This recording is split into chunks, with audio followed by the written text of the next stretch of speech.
Hello friends, welcome to ringforluck. இன்றைக்கி நம்ம பார்க்க போகிறது பிடி கொழுக்கட்டை, கார கொழுக்கட்டை. அது செய்ய தேவையான பொருட்கள்.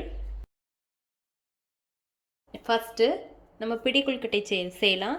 அதுக்கு ஃபஸ்ட்டு சர்க்கரை பாவு உருக்கிக்கலாம். ஒரு 1/4 கப் சர்க்கரை, 1/4 கப் தண்ணி போட்டு சர்க்கரை ஃபஸ்ட்டு உருக்கிக்கலாம். இப்போது சர்க்கரை நல்லா உருகிடுச்சு, நம்ம கேஸ் ஆஃப் பண்ணிக்கலாம். அடுத்தது ஒரு பேனில் நம்ம உருக்கி வச்சுருக்க சர்க்கரையை வடிகட்டி ஊற்றிக்கலாம்.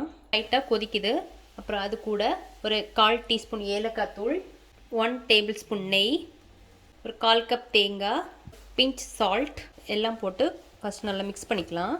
மிக்ஸ் பண்ணியாச்சு. அதுக்கப்புறமா கேஸை நல்லா தாத்து வச்சுட்டு 1/2 கப் அரிசி மாவு போட்டுக்கலாம். நல்லா மிக்ஸ் பண்ணிக்கலாம்.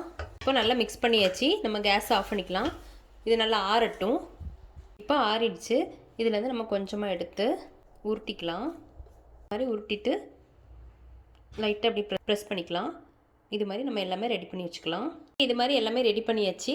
இனி இதை வேக வச்சு எடுக்கலாம். இப்போ இதை ஒரு இட்லி தட்டில் மாற்றிக்கலாம். இட்லி தட்டில் கொஞ்சம் நெய் இல்லைன்னா எண்ணெய் தடவிக்கலாம்.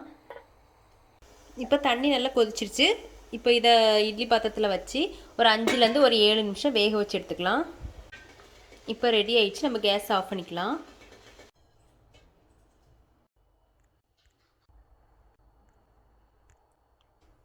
அவ்வளோதான். இப்போ நம்மளோட பிடி கொழுக்கட்டை ரெடி ஆயிடுச்சு. அடுத்தது கார கொழுக்கட்டைக்கு ஒரு 1 டேபிள் ஸ்பூன் எண்ணெய் ஊற்றிக்கலாம். எண்ணெய் காஞ்சதுக்கப்புறமா கடுகு, அப்புறமா உளுந்தம்பருப்பு, கடலைப்பருப்பு, அப்புறமா கொஞ்சமாக பெருங்காயத்தூள், காஞ்ச மிளகாய், கறிவேப்பிலை போட்டு கொஞ்சம் வதக்கிக்கலாம். அடுத்தது ஒரு 1/4 கப் தேங்காய் போட்டு கொஞ்சம் நல்லா மிக்ஸ் பண்ணிக்கலாம். அப்புறமா 1 கப் தண்ணி, தேவையான அளவு உப்பு, இதை நல்லா மிக்ஸ் பண்ணிக்கலாம். இது கொஞ்சம் கொதிக்கட்டும். இப்போ தண்ணி நல்லா கொதிக்குது. இப்போ கேஸை நல்லா தாத்து வச்சுக்கலாம்.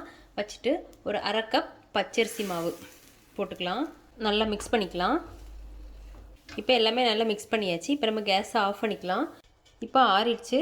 நம்ம உருட்டிக்கலாம். கொஞ்சமாக மாவு எடுத்து உருட்டிக்கலாம். இது மாதிரி எல்லாமே உருட்டி எடுத்துக்கலாம். இப்போ இது மாதிரி எல்லாமே ரெடி பண்ணியாச்சு.